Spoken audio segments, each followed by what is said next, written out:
unidad 3 creo que es la unidad más larga de todo el programa de civil.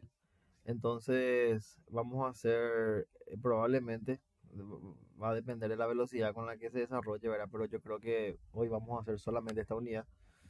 Máximo vamos a tratar de empezar la unidad 4, ¿verdad? Por la extensión nada más, no por otra cosa.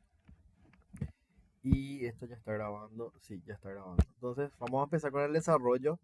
Ayer vimos el concepto, ayer entramos un poco a ver el derecho internacional público, privado, ¿verdad? Vimos los conceptos principales.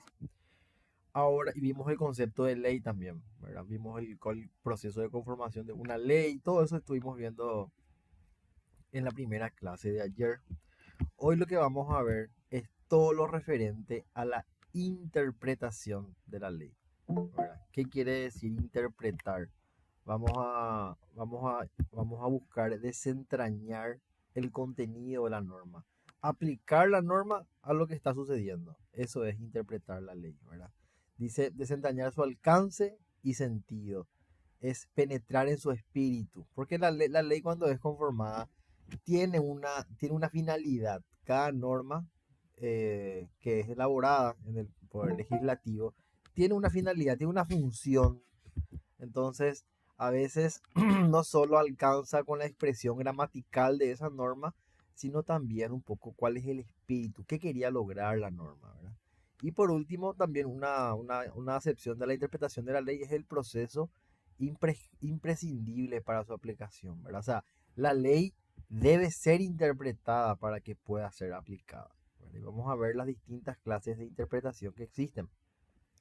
Como les dije, yo voy a trabajar con el PPT y voy a trabajar con el resumen, ¿verdad? Así que van a ir viendo que voy a ir alternando un poquitito al respecto. Tenemos tres clases de interpretación, principalmente la judicial, la doctrinaria y la legislativa. Vamos a ver un poco cada una de ellas, ¿verdad? Y cuando vemos a la interpretación judicial, dice que es la efectuada por los jueces.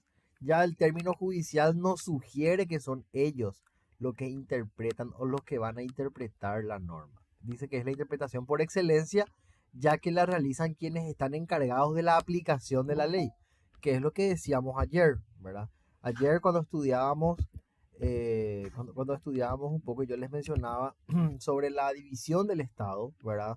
Montesquieu decía que, o por lo menos en su doctrina, él establece la división de los poderes, ¿verdad? Esa división y ese recíproco control, ¿verdad? Que el poder legislativo es aquel que se encarga de elaborar la norma, el poder judicial es el que se encarga de aplicar, de ejecutar esa norma que es elaborada por el poder legislativo, y el poder ejecutivo que se encarga exclusivamente de la administración del Estado, ¿verdad? Eso decíamos el día de ayer. Y volviendo un poco con eso, el poder que se encarga de aplicar es el poder judicial, ¿verdad? Él es el que aplica, el que castiga eventualmente, el encargado de interpretar lo que el poder legislativo eventualmente elaboró, ¿verdad? Esa es la primera forma de interpretación, la judicial, que es efectuada por los jueces. La segunda, cuando hablamos de clases de interpretación, que son tres, es la doctrinaria. La hacen los estudiosos del derecho. Yo ayer, cuando terminábamos la clase, mencionaba, en Paraguay no hay mucha cultura jurídica, para ser sinceros. Paraguay no tiene un bagaje jurídico interesante.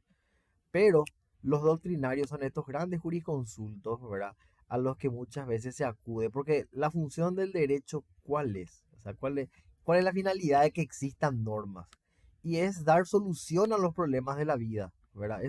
De los problemas que yo pueda tener con Emma, con Tania, regular nuestra conducta, solucionar controversias. El derecho tiene que dar respuestas a todo, ¿verdad? Entonces, acá es cuando entran los doctrinarios, ¿verdad?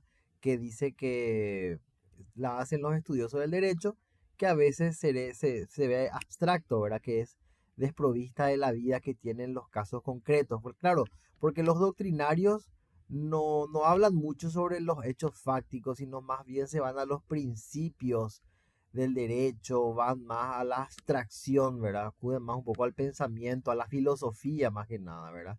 Por eso dice que es desprovista de la vida que tienen los casos concretos, puesto que se elabora en los gabinetes de trabajo. Pueden pecar de racionalista con olvido de que el derecho es la disciplina ordenada a la vida del hombre y a la consecución de sus fines. Claro, el doctrinario es una especie de, podemos decir que es una especie de cientificista, ¿verdad? Es el tipo que se encarga muy, o sea, muy conocedor de la materia, entonces no le podemos pedir que tenga la habilidad de empatizar como la que tiene un juez, ¿verdad? Sino este es más bien conceptualista, idealista, ¿verdad? A la hora de interpretar la norma y concebir los conceptos jurídicos. Y por último tenemos a la interpretación auténtica o legislativa. Legislativa ya nos sugiere un poco el término, ¿verdad? ¿Quiénes hacen este tipo de interpretación? Son los propios legisladores, los propios encargados de elaborar la norma van a ser también los que van a interpretarla. A veces dice el propio poder legislativo, o sea, quien sancionó una ley, sea ley sea el que luego deba aclararla. Esto lo hace a través de otras leyes. O sea, la forma en la que tienen los legisladores de interpretar una ley es a través de otras leyes. Bueno, un ratito voy a aceptarle a alguien. Ahí. Entonces, estas son las tres clases de interpretación en términos generales que aplica nuestro Código Civil. La judicial, la doctrinaria y la legislativa. ¿Verdad? Sí, y también antes de continuar, si algo no se entiende, si soy poco claro, ¿verdad? Si no soy muy específico, o por favor, siéntanse libres de interrumpirme. ¿Verdad? La idea es que todos salgamos acá teniendo una buena noción de lo que vamos desarrollando, ¿verdad? Bueno, entonces, avanzando con esto, entonces vimos ya las clases de interpretación, vimos lo que quiere decir interpretar una ley, ¿verdad? Que es desentrañar su sentido, buscar su alcance, eso es desentrañar o eso es interpretar una ley, ¿verdad? Ahora vamos a ver, ya avanzando con las clases de interpretación, vamos a ver cuáles son los métodos de interpretación, ¿verdad? Porque hay formas de interpretar. Y acá me quiero ir un poquitito al PPT, ¿verdad? Porque esto está bastante conciso, está muy resumido, por eso es que uso el resumen, ¿verdad? Que está un poco más elaborado. Y estábamos acá, ¿verdad? En las clases de interpretación judicial, doctrinaria y legislativa, ¿verdad? Ahora lo que vamos a ver son las formas o los métodos de interpretación. Esto es lo que vamos a entrar ahora, ¿verdad? Pero antes de pasar ahí, quiero elaborar todo lo que está acá en el PPT. Y hablamos de los orígenes, ¿verdad? De lo que refiere a la interpretación de la ley, ¿verdad? Y acá es donde la Revolución Francesa marca un poco un punto de inflexión. Hay un antes y un después. Dice, antes no se permitía la interpretación, solo la aplicación literal. O sea, antes la norma se aplicaba, no se analizaba, no se interpretaba. Lo que decía la norma es lo que se ejecutaba. Y cuando hablamos de dura lex, sex lex, significa la ley es dura, pero es la ley. Eso significa dura lex, set lex, ¿verdad? La ley es dura, pero es la ley. Esa era la máxima utilizada en tiempos anteriores a la Revolución Francesa, ¿verdad? La Revolución Francesa va a ser ese momento que va a marcar un antes y un después. Ya posterior a la Revolución Francesa, 1789, Freddy, corregime que si estoy equivocado. Revolución Francesa 1789, ¿verdad? Correcto, la toma de la Bastilla. Sí, Después, esto fue también después de la Revolución Francesa, empezó lo que vendría a ser la recopilación de, más adelante creo que vamos a verlo también, después de la Revolución Francesa, empieza lo que vendría a ser la recopilación de más legislaciones y nace el Código de Napoleón, que fue el sí, más grande legado de la Revolución Francesa. así mismo. De hecho, Mañana es el aniversario, ma- 14 de julio, 14 la de toma de la julio, la Bastilla. toma de la Bastilla. Qué linda coincidencia. Tenés razón, ahora me acordé de eso, Hugo. Sí, tenés razón, la toma de la Bastilla. Famoso en el colegio hacía algún tipo de acto cultural. Bueno, en mi colegio por lo menos, ¿verdad? Fue la toma de la Bastilla, 14 de julio. Y bueno, la Revolución Francesa marca un poco un antes y un después jurídicamente hablando, así como decía Freddy. El Código de Napoleón es una de las compilaciones jurídicas, una de las obras jurídicas más importantes, tanto que nuestro Código Civil tiene muchísimo del Código de Napoleón, realmente, ¿verdad? Pero bueno, continuando un poco con lo que es la interpretación de la norma, ya después o posterior a la Revolución Francesa, ya se da la posibilidad de interpretación, pero dentro de un margen estrecho. O sea, como todo el derecho va un poco mutando, se va perfeccionando, va evolucionando. Entonces, acá es donde vemos por qué es importante saber esto, ¿verdad? Porque si en el examen la profesora nos pregunta, ¿cuándo nace esta necesidad de interpretar la ley? Y ya esto se da posterior a la Revolución Francesa. Acá se da un poco el inicio de toda esta forma jurídica, ¿verdad? De aplicación de la norma. Y acá tenemos la ley clara, permanece esta máxima que es dura lex sed lex, que es la ley es dura, pero es la ley, ¿verdad? Pero también se admite que la ley es oscura o insuficiente. Entonces ahí es donde se recurre a ciertos procesos. O sea, la norma escrita como tal no daba soluciones jurídicas, no solucionaba todos los problemas que existían en ese momento. Entonces ahí nace la necesidad, iba a decir, nace un poco lo que conocemos como procesos de interpretación, ¿verdad? Son como grados de profundidad que se van dando a la hora de interpretar la norma, ¿verdad? Siempre hablando en términos de código civil, ¿verdad? Y tenemos tres formas de interpretar la norma. La gramatical, que es la superficial, ¿verdad? Donde uno ya recurre directamente a ese método. Podemos decir que una suerte de exégesis, ¿verdad? Interpretar lo que está escrito, ¿verdad? El sentido literal de lo que está escrito es puramente gramatical, ¿verdad? Después vamos al sentido lógico. Muchas veces lo que está escrito no alcanza para resolver el problema. Lo que está escrito no es suficiente, no da mucha luz. Hay normas o hay hechos que son complejos, ¿verdad? Hay hechos sencillos, hay hechos simples, pero hay hechos que no lo son. Necesitan de más luz, de más profundidad. Para eso está el proceso lógico, que es basado ya en la lógica general del derecho. O sea, ya vamos un poco más profundo, no nos limitamos a lo que está simplemente escrito, ¿verdad? Y por último, ya haciendo un poco una interpretación un poco más extensiva, un poco más abarcativa, vamos al proceso de interpretación sistemático. Dice que es la comparación de las disposiciones de un mismo cuerpo de leyes o de estas con otras. O sea, cuando la norma, y acá por eso hablo de tres niveles de profundidad, ¿verdad? Cuando yo recurro a la norma, al artículo del Código Civil, y el artículo por sí solo ya me da la respuesta, la solución que yo estoy buscando a este conflicto, a esta controversia, a esta duda, ya me da luz, entonces el proceso gramatical subsanó el problema. Muchas veces esto no es siempre así, ¿verdad? Muchas veces uno necesita o el hecho necesita más claridad, la norma no es suficiente, la norma escrita no alcanza. Entonces ahí es donde vamos a ver la lógica en la cual actúa esa norma, ¿verdad? Vamos a buscar un poco un sentido más amplio. Y si eso a su vez es insuficiente, vamos a analizar esa norma en el marco de qué sistema de leyes, de otras normas está interactuando o también con otras leyes que no necesariamente son del mismo cuerpo legal, ¿verdad? Eso es a lo que se le llamaba muchas veces derecho comparado, ¿verdad? Es una suerte de analogía jurídica que se va a empezar a hacer, ¿verdad? Pero esto se da exclusivamente en materia civil, ¿verdad? Esto no existe en materia penal. Esto que vamos a ver es solamente propio o es propio de lo que es el ámbito civil. Eh, ¿Ustedes me escuchan bien? Les quiero preguntar. Perfecto, mi querido Sí, Soto. porque acá nomás me escribió una compañera y aparentemente el video de ayer sale bajo, dice el audio. Voy a fijarme después, pero estoy bien cerca del micrófono. En teoría se me debería escuchar bien.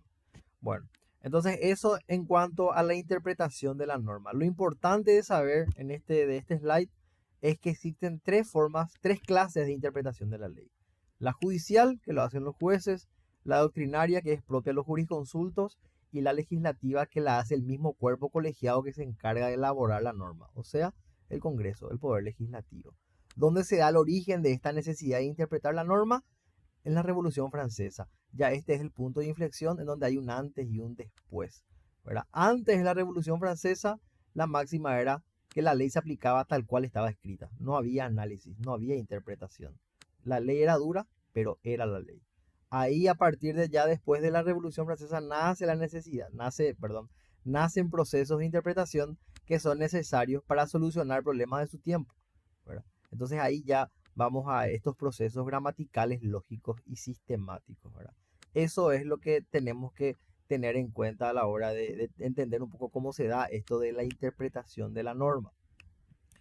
Y avanzando un poco con eso, vamos a ir a los métodos de interpretación. Una cosa son las clases de interpretación, que son tres: judicial, doctrinaria y legislativa. Otras son los procesos de interpretación, que son los gramaticales, lógicos y sistemáticos. Y ahora vamos a ver los métodos de interpretación, que pueden ser tradicionales y modernos. Los métodos, y acá quiero irme un poquito al resumen, ¿verdad? Los métodos, dice, tradicionales. Para una mejor exposición, el profesor Moreno Ruffinelli divide en, dice, los orígenes de este método tradicional que se dan en el siglo XIX. Y acá de vuelta, vamos a la Revolución Francesa, ¿verdad? Marca un límite entre dos épocas de gran importancia para la función imperativa de los jueces. Regía así su máxima la expresión que mencionamos nosotros, ¿verdad? Dura lex sed lex. La ley es dura, pero es la ley, ¿verdad? Esto es en cuanto al método tradicional, o sea, se remonta un poco ya antes de la Revolución Francesa, cuál era la función del juez, cómo él aplicaba la norma. Y antes de la Revolución Francesa aplicaba lo que estaba escrito, no había mucha interpretación. Ahora, con posterioridad a ella, hubo de considerar, dice, que las leyes se adecuan fácilmente al caso particular o no. O sea, hay leyes que no se adecúan a lo que está sucediendo. Es muy difícil elaborar una norma dedicada a cada suceso que se da en la vida cotidiana. Eso es muy complejo.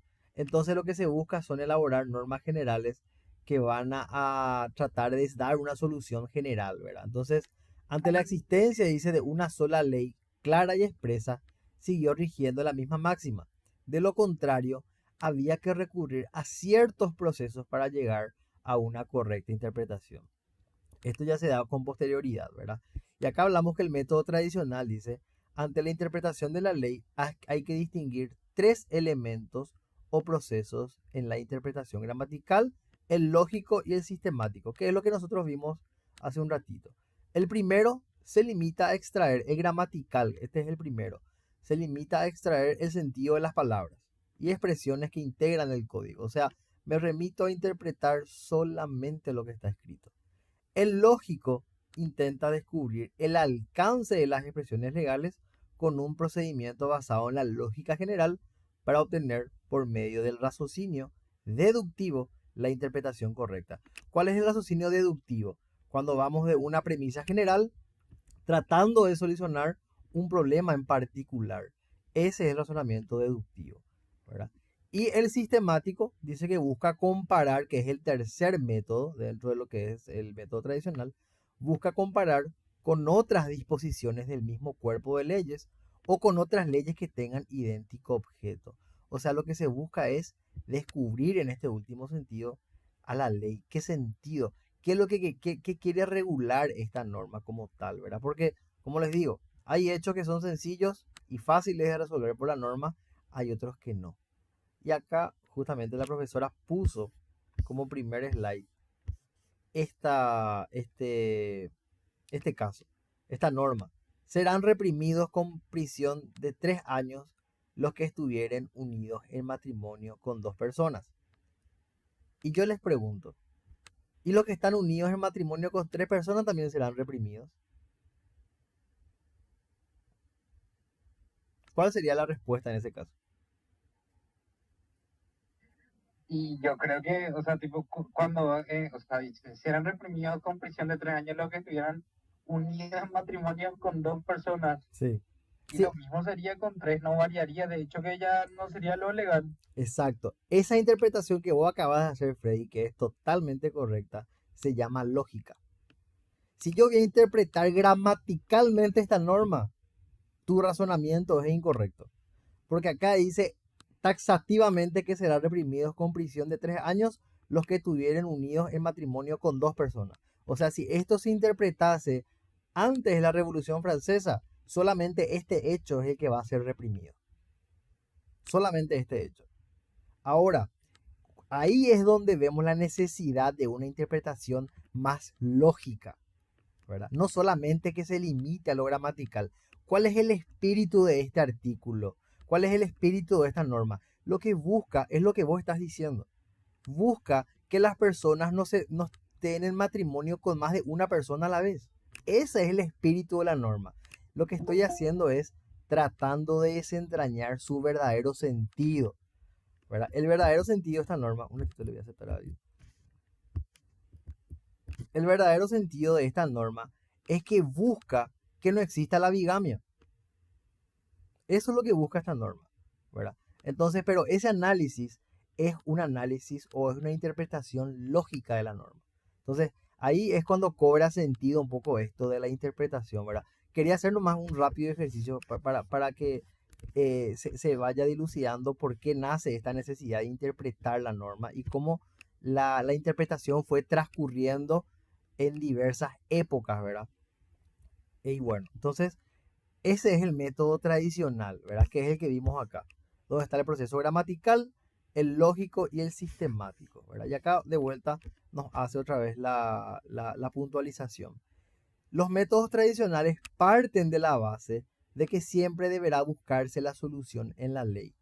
La ley tiene una característica, eso dimos en lógica jurídica, que es la completitud, ¿verdad? La ley tiene que dar respuestas a todos los problemas que se den en la vida, ¿verdad?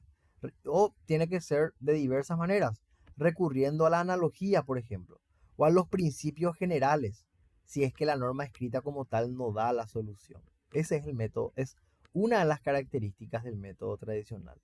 Se valen de elementos gramaticales, lógicos y sistemáticos, como acabamos de ver, ¿verdad? Si la interpretación gramatical no alcanza, si un juez debería aplicar esta norma a una persona que está casada con 3 o con 4 personas a la vez, ¿qué tipo de interpretación, a qué tipo de interpretación acudiría? A la lógica. La lógica, la interpretación lógica es la que le va a dar la solución al problema, ¿verdad? Porque si va a ir a la interpretación gramatical, este artículo no va a solucionar el problema. No alcanza por sí solo este artículo. Entonces, ahí es cuando vemos que la interpretación tiene que ser lógica y eso está dentro del método tradicional. Su fin último es descubrir la voluntad del legislador, saber lo que el legislador quiso al sancionar la ley. Y con ese artículo que vimos, lo que el legislador seguramente quería era evitar la bigamia, que una sola persona esté casada con otra a la vez, no que esté casada con 2 o más personas a la vez. Hasta ahí me van siguiendo, me van siguiendo en el análisis. Sí, señor. Viaje, mi querido Sol. Buenísimo. Bueno, entonces, siguiendo un poco con las escuelas tradicionales, ¿verdad? Porque hay escuelas. ¿Qué son las escuelas? Las escuelas son líneas que van dándose dentro de este método tradicional, ¿verdad? Son estudiosos que tienen podemos decir que son bibliotecas, ¿verdad? Que tienen ciertas posturas, vamos a decir, a la hora de interpretar la norma, ¿verdad? Se van a acordar de Romano, los proculeyanos, los sabinianos. En el derecho también se da un poco la escuela positivista, se da un poco la escuela humanista, ¿verdad? El realismo jurídico, ¿verdad? Son diversas formas de entenderle al derecho, ¿verdad? Esas son las Sería escuelas. más o menos como los kelsenianos y los naturalistas. Exacto, exacto. Cada uno tiene una visión en particular sobre una misma cosa, ¿verdad? Así mismo funciona, ¿verdad? Son diversas formas de encontrarle solución a un mismo problema. Entonces las escuelas van dando y van elaborando sobre sus propias tesis, van profundizando y se van un poco apartando, pero todas buscan al final y al cabo solucionar el mismo problema o dar respuestas a las mismas necesidades. Y las escuelas tradicionales hablamos ya de sus elementos, ¿verdad? Los gramaticales, lógicos y sistemáticos, eso ya lo mencionamos. Y existen 3 escuelas. Señor, Nosotros somos tradicionales, si no me equivoco. O sea, nosotros seguimos el tipo tradicional y no el tipo especial, si no me equivoco. sí, nosotros somos preferentemente una escuela tradicional, no somos una escuela moderna, ¿verdad? No somos un método moderno a la hora de analizar las normas, más bien somos tradicionales, ¿verdad? Algo de moderno usamos, claro que sí, pero no. En mi entender también somos más apegados a lo que es un método tradicional, ¿verdad? Y acá tenemos 3 escuelas, la exegética, la dogmática y la ecléctica, ¿verdad? Y esto van a ir escuchando recurrentemente. Cuando hablamos de la escuela exegética, la escuela tradicional lo que hace es recurrir mucho a la exégesis, o sea, estudiar gramaticalmente artículo por artículo. lo que descubre la concordancia y la diferencia. Esto se da mucho en el estudio de la teología, ¿verdad? La exégesis, se analiza el artículo, el versículo de la Biblia. Lo mismo se da en el derecho, ¿verdad? Se recurre a la exégesis para analizar minuciosamente el cuerpo legal y se buscan concordancias y diferencias. ¿Por qué? Porque hay que recordar que el código, perdón, las compilaciones, o sea, los cuerpos legales son sistemas, no pueden contradecirse. El Código Civil no puede entrar en contradicciones, no puede pasar eso. Entonces esta escuela un poco va a esa tarea, ¿verdad? De tratar de interpretar la norma a través del estudio de artículo por artículo y buscando un poco sus coincidencias, ¿verdad? Y a ver también si existen diferencias. Señor, señora. En cuanto a la exégesis, sería como la escuela kelseniana que dice, tipo, lo que sería de interpretación gramatical, lo que dice la ley se hace, sea bueno o sea malo, y un caso, un ejemplo podría ser la pena de muerte, mientras que la dogmática sería más de acuerdo al caso y se utilizaría más la interpretación y sería como ejemplo los naturalistas que dicen que hay que preservar la vida ante todo. Sí, exactamente. La escuela exegética se reduce a lo que la ley estipula. Es una suerte de escuela socrática, si querés llamarle, ¿verdad? La ley es esa y eso hay que cumplir. Así es. Se limita a estudiar la norma, pura y duramente la norma. Esa es la escuela exegética. La dogmática, por otra parte, un ratito, le voy a aceptar a alguien. La dogmática, por otra parte, se encarga de hacer ya, se extrae un poco, se abstrae un poco de la rigidez de analizar la norma pura y dura, sino ya hace un razonamiento inductivo, ¿verdad? Que es de las premisas particulares, es el razonamiento inductivo, va un poco a los conceptos y a los principios generales del derecho. Y a partir de ahí es que llega a ciertas conclusiones y puede interpretar la norma, ¿verdad? Entonces lo que hace un poco es tomar la norma, tomar diversas normas, ¿verdad? De manera inductiva, toma premisas particulares, las junta y trata de encontrar y trata de unirlas con los principios generales del derecho y ahí hace y ahí concluye o llega a un razonamiento deductivo, ¿verdad? Que es la premisa general. Señor, señora. Ah, pensé que alguien levantó la mano. Yo quiero leer la escuela dogmática. Te quiero Sí, leer lo que dice acá en el libro. ¿cómo no? Te escucho. Nace más adelante frente a las limitaciones del método estético, el llamado método dogmático, que consiste en una doble operación que debe hacer el intérprete. Inducción que proviene de los principios generales contenidos en el código, aunque no fuesen expresos, y ellos por deducción se aplican en los casos no previstos explícitamente en el código. Acá explica así en el libro. Exacto. Porque, gracias por haber leído eso, Karen. Porque, ¿qué es lo que pasa? Nosotros decimos cuál es la función del cuerpo legal. Es dar respuesta. El derecho tiene que dar soluciones a todo. Y hay hechos previstos en la norma, o perdón, hay hechos humanos que no están previstos en la norma. Hay controversias jurídicas que no están establecidas en un código en específico. Entonces lo que se hace, una forma de interpretar de esta escuela tradicional es tomar normas que están relacionadas con el hecho, no específicamente porque no las existen, pero toman normas relacionadas con el hecho, acuda a esos principios generales, ¿verdad? Y a partir de ahí aplica las soluciones y da respuestas en ese sentido al hecho en sí que se está buscando ser resuelto. Vamos a hacer un mal ejemplo, porque esto no se aplica en materia penal. Esto solamente se aplica en materia civil. En el derecho penal existe lo que es la tipicidad. Nosotros sabemos muy bien eso. O sea, si la conducta no está descrita, si el tipo legal no está descrito, eso no es punible. En materia civil no es así. En materia civil puede ser que no exista una norma que regule eso, pero también si uno acude a los principios generales del derecho, eventualmente puede regularse ese tipo de conductas o ese tipo de situaciones, ¿verdad? Entonces, tratando de construir un ejemplo rápidamente. Hagamos la suposición de que abortar no esté prohibido. Es muy malo el ejemplo, ya les adelanto, porque no tiene nada que ver con civil, pero va para entender el método inductivo y deductivo. Abortar no está prohibido, no está estipulado en ninguna parte de la norma que abortar esté prohibido. Pero yo sé que existen artículos que están relacionados con el homicidio. Entonces, lo que busco es una norma relacionada al aborto, porque no existe una norma que prohíba el aborto, lo que existe es una norma que prohíba el homicidio. Entonces, inductivamente busco ese tipo de normas relacionadas, el genocidio, el homicidio, ¿verdad? Todo eso, y eso lo que hago es llevarlo a un plano general y entender qué busca esta norma. Lo que busca la norma es proteger la vida. Ese es el principio general. Acude al derecho natural, al primer derecho natural, que es el de la vida. Entonces, con esa premisa general, con ese principio general de proteger la vida, yo resuelvo el problema del aborto y puedo decir, basado en que el homicidio está prohibido, no así el aborto expresamente, acudo a los principios generales que el derecho quiere proteger la vida y puedo dar una solución jurídica a ese hecho o a esa situación de aborto que estoy buscando regular o evitar a través de una aplicación dogmática del derecho, ¿verdad? No sé si traté de ser lo más claro posible, ¿verdad? Pero ese es el método dogmático.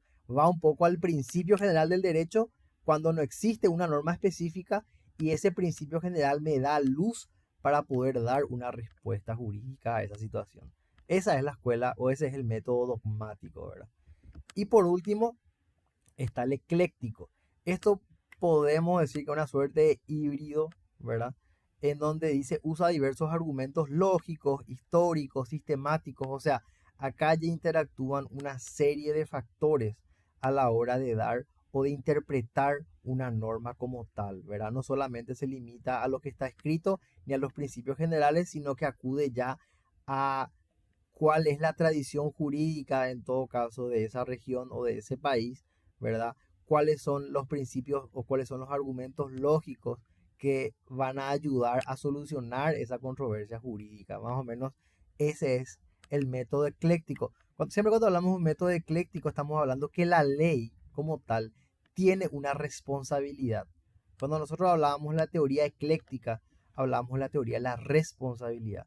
O sea, la ley tiene una responsabilidad, la ley tiene una función. ¿Y la función de la ley cuál es? Solucionar, dar respuesta a todos y cada uno de los problemas jurídicos que existan. Entonces, ya acá voy a empezar otra vez, voy a tomar mi resumen y voy a leer rápidamente esto para cerrar la idea, ¿verdad? Acá tenemos la escuela exegética, decíamos, que es el método que consiste en el minucioso estudio del código, artículo por artículo, buscando sus concordancias y diferencias, primando en sus operaciones el elemento gramatical y el lógico. Esa es la escuela exegética. La dogmática, que es la que vimos hace un rato, es la que consiste, dicen, en el método dogmático, en una doble operación, que es lo que leía Karen, ¿verdad? Que debe hacer el intérprete. La inducción, que proviene de los principios generales contenidos en el código, aunque no fuesen expresados. Porque hay normas que no están escritas, pero igual puede llegarse a una resolución jurídica aplicando principios generales del derecho, ¿verdad? Y la deducción, que se aplica a los casos no previstos explícitamente en el código. Y reitero, en materia civil no existe aquello de la tipicidad, eso solamente se da en materia penal. Y por último tenemos la escuela ecléctica. Dice, será una combinación de las anteriores, sin construir realmente una escuela. Utilizan elementos circunstanciales que le permiten desarrollar los temas valiéndose de diversos elementos, ya sean lógicos, históricos o sistemáticos, basados en la equidad. O sea, busco, de cierta manera, utilizar diversos elementos para tratar de interpretar la norma, darle un sentido a esa norma y dar una solución jurídica a esa controversia, ¿verdad? Eso en cuanto a la escuela tradicional, ¿verdad? Y ahora vamos a ir a los métodos modernos, vamos a ir a esta escuela moderna. Y así como decía hace rato Freddy, y yo concuerdo con él, ¿verdad? Nosotros, nuestra forma de interpretar el derecho es más que nada es tradicional, ¿verdad? Creo que poco o muy poco tiene que ver con el método moderno. Y vamos a ver ahora por qué. Dice, métodos modernos se desligan de la voluntad del legislador. Y acá ya vamos a la primera diferencia, ¿verdad? Nosotros somos una sociedad, nosotros y la región, ¿verdad? Más que nada, somos muy positivistas, ¿verdad? Nosotros estamos basados estrictamente en lo que establece la norma. O sea, somos culturas muy positivistas, ¿verdad? No tienen apego a los textos. Esta es otra diferencia. Los métodos modernos no se apegan al texto jurídico. Nosotros sí. Si la voluntad colectiva da a la ley un sentido distinto del que le atribuyó el legislador, hay una progresión del derecho. O sea, acá lo que es un método más progresista, entonces, de lo que trata es buscar, de cierta manera, extraerse un poco de la rigidez de la norma y ir un poco a lo que es la vida cotidiana. O sea, cómo realmente yo aplico esa norma escrita, la abstraigo de la rigidez de ese cuerpo legal y la aplico a la vida cotidiana. Más o menos en eso se basa el método moderno. Y acá tenemos su evolución histórica. Dice, método de la evolución histórica. Los textos deben seguir las transformaciones del medio, las que hay que considerar para adecuar la ley a ellas, ¿verdad? Y acá dice, más allá del código, pero por el Código Civil. Y acá quiero leer un poco el resumen porque está desarrollado un poco más in extenso en los métodos modernos. Dice, los métodos modernos en la interpretación de la ley, en contraposición a la teoría subjetiva sostenida por el método tradicional, aparece una posición objetiva que sustenta que hay que desligar la voluntad del legislador de la interpretación de la ley. O sea, el método moderno dice todo lo contrario, dice, no importa mucho lo que quiere el legislador, acá lo que importa es la voluntad de la sociedad, acá lo que importa es el vivir de la sociedad, no lo que el legislador quería. Ese es el método moderno, ¿verdad? Y ahí está el método de la evolución histórica. Dice, se basa en que la ley es un producto de la historia, es decir, se tiene en cuenta el momento, en que ella se dicta, las aspiraciones de la sociedad, sus necesidades, etcétera. En consecuencia, los textos deben seguir la transformación del medio. O sea, no es que vamos a quedarnos pura y duramente a lo que la norma establecía, sino que lo que vamos a buscar es históricamente cómo esa norma va evolucionando y tratar de adaptar esa norma a la vivencia o al contexto actual de esa sociedad. Ese es el método de la evolución histórica. Y después está la interpretación según Recances Sitges. Dice, para una correcta interpretación, lo que se debe hacer es buscar las razones, no en lo racional matemático, sino en el logos de lo humano, o sea, la lógica jurídica, la lógica de lo razonable y de la razón vital e histórica. La validez de las normas jurídicas positivas están necesariamente condicionadas por el texto situacional en el que y para el cual se produjeron. O sea, estos métodos lo que tratan de buscar no es analizar la norma en un sentido gramatical o en un sentido hermenéutico. Lo que busca es el contexto en el cual esta norma se elaboró, en qué contexto histórico y si ese contexto histórico coincide o no con la realidad de la sociedad a la cual se intenta aplicar la ley. Porque nuestra ley, sin ir más lejos, ¿verdad? Nuestra Constitución Nacional es de 1992. Nuestro Código Penal es de 1997. Corríjame si estoy equivocado. Nuestro Código Civil es de 1986-85. Y yo pregunto, ¿nuestra sociedad cambió con respecto a 1985 o 1992? Claro, nuestra sociedad cambió, ya no es la misma. Entonces ahí es donde ahí es donde se reconoce y ahí es donde la cultura jurídica dice, bueno señores, la ley no se puede ir actualizando cada 2 años o cada año. Entonces ese es el método moderno que lo que busca es, escrita la ley, muchas veces esa misma ley tiene que adecuarse a las necesidades de su tiempo, ¿verdad? Y si nos vamos más atrás, se van a dar cuenta que el Corpus Juris Civilis sobrevivió 300 años. Entonces ahí es donde nace la escuela, ¿sabe? La escuela de los, ¿cómo se llama esto? De los glosadores, los glossadores, los humanistas, ¿verdad? Porque era un mismo cuerpo legal que tenía cientos de años de antigüedad y era sumamente difícil aplicar esa norma. Entonces nacen escuelas intentando dar respuestas jurídicas con ese cuerpo legal obsoleto prácticamente a hechos totalmente posteriores, ¿verdad?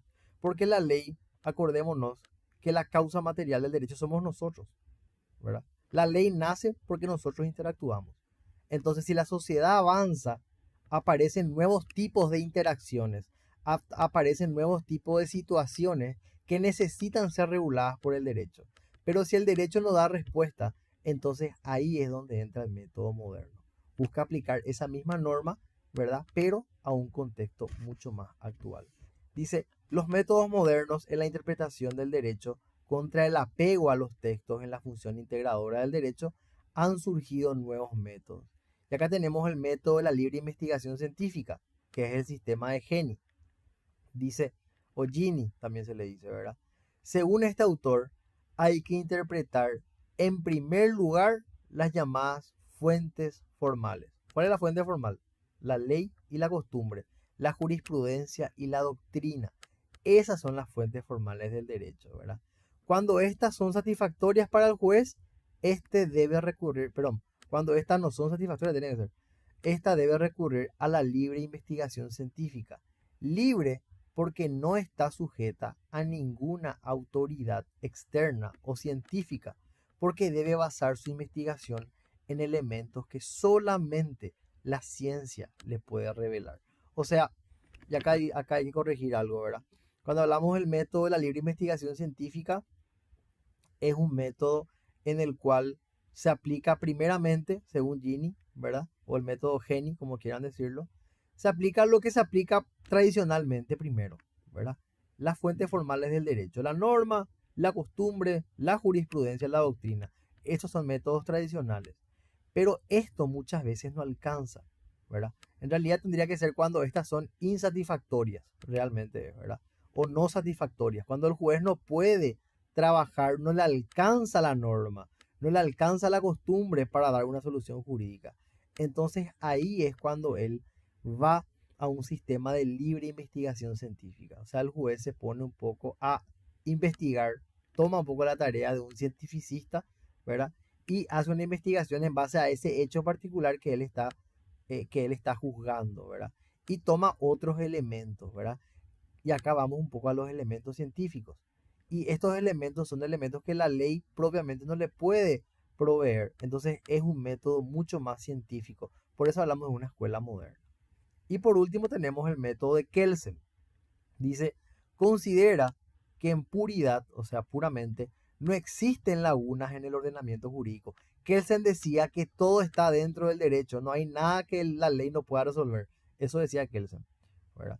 Sino que hay situaciones que se le presentan al juez en las que parece ser tan injusto aplicar el derecho que se piensa que el legislador no se ha ocupado del caso, pero sostiene que el derecho debe ser aplicado aun si es malo, por lo que la tarea del juez sería la de crear una norma individual adecuándose al marco de posibilidades que le ofrece la norma general correspondiente. O sea, Kelsen dice, toda solución jurídica está dentro del derecho. Y si el legislador se olvidó de crear norma o de crear una ley para regular esos hechos, el juez, mirando los preceptos generales del derecho, puede eventualmente crear una norma individual para ese hecho en particular, ¿verdad? Si es que la norma o el marco legal se lo permiten, ¿verdad? Entonces son formas modernas de dar soluciones jurídicas a problemas, ¿verdad? Eso es lo que quiero que quede claro, ¿verdad? El método tradicional es un método que se basa más que nada en la interpretación de la norma escrita y en el espíritu que la norma tiene. Ese es el método tradicional, a través de la forma gramatical, lógica o sistemática, ¿verdad? Pero cuando vamos ya a un método moderno, lo que busca es un poco integrar a la costumbre de la sociedad, cómo vive la sociedad en ese momento, ¿verdad? ¿Cuáles son sus necesidades realmente? Eso es lo que trata de mirar el método moderno, aplicando normas viejas a hechos nuevos. Entonces muchas veces el legislador no prevé cierto tipo de situaciones, ¿verdad? Porque las leyes son antiguas. En el año 85 no existían los celulares, no existía el bullying, no existía el sexting, no existía, no sé, muchísimas cosas que hoy existen, no existían. Entonces, como la norma no se ocupó de regular eso, hagamos el supuesto de hecho, ahí entran eventualmente estas teorías modernas o estos métodos modernos para tratar de entender cuál es la necesidad de este tiempo con respecto a la ley antigua y busca soluciones como la de Kelsen, como la de la libre investigación, como la interpretación de Rasen-Sitches o como la evolución histórica, ¿verdad? Trata de buscar la manera de adaptar la norma antigua a hechos modernos, ¿verdad? Eso más que nada es el factor diferenciador entre el método moderno y el método tradicional. Hasta acá me van siguiendo. Sí, señor. Bueno. Si hay dudas, interrúmpame que por favor. Bueno, y acá volvemos otra vez, ¿verdad? Métodos modernos, vimos el método de la evolución histórica que ya leímos, ¿verdad? Los textos deben seguir las transformaciones del medio, los que hay que considerar para adecuar la ley a ellas, ¿verdad? Después vamos a la interpretación de Recance-Sitches. Dice, sostiene que la falta de la lógica tradicional matemática, porque se pierde en lo general, desaparece la posibilidad de crear normas para una situación específica, no contiene puntos axiológicos ni la debida conexión entre fines y medios, y una correcta interpretación requiere buscar razones en el logos de lo humano, la lógica de lo razonable. O sea, acá lo que buscamos, más que guiarnos por la norma misma, es a través de una deducción o de un razonamiento no tan matemático, sino que un poco más, perdón, no tan tradicional, sino que un poco más contextual, buscar dar interpretaciones o soluciones jurídicas, ¿verdad?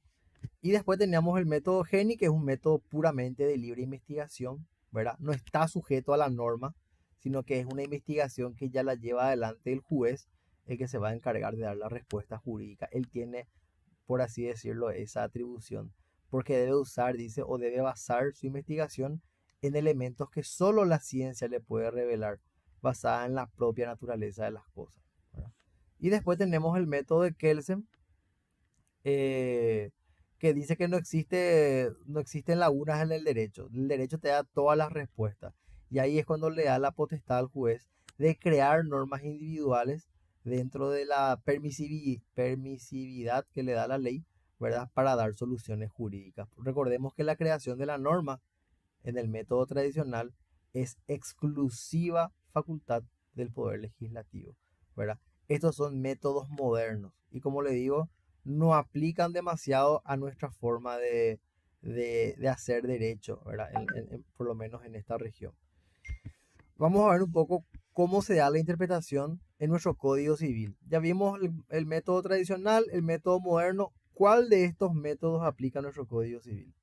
El artículo 6 dice, los jueces no pueden dejar de juzgar en caso de silencio, oscuridad o insuficiencia de la ley. O sea, el juez no puede decir, ¿sabes qué, señora? Acá no hay ninguna norma que hable sobre eso, por lo tanto yo me abstengo de emitir juicio. Él no puede hacer eso. Si una cuestión no puede resolverse por las palabras ni por el espíritu, los preceptos de este código, se tendrán en consideración las disposiciones especiales que regulen casos o materias análogas, o en su defecto se acudirá a los principios generales del derecho. O sea, y acá está en un cuadrito porque esto va a salir en el examen. El Código Civil adopta en líneas generales el sistema del método tradicional.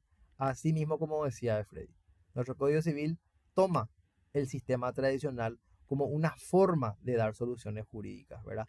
Existirán otros códigos, seguramente han de ser códigos mucho más avanzados en materia civil, ¿verdad? El código francés, hay que ver un poco qué dice el código de comercio suizo, cómo se manejan. Seguramente esos códigos utilizan métodos más modernos. El nuestro utiliza el método tradicional.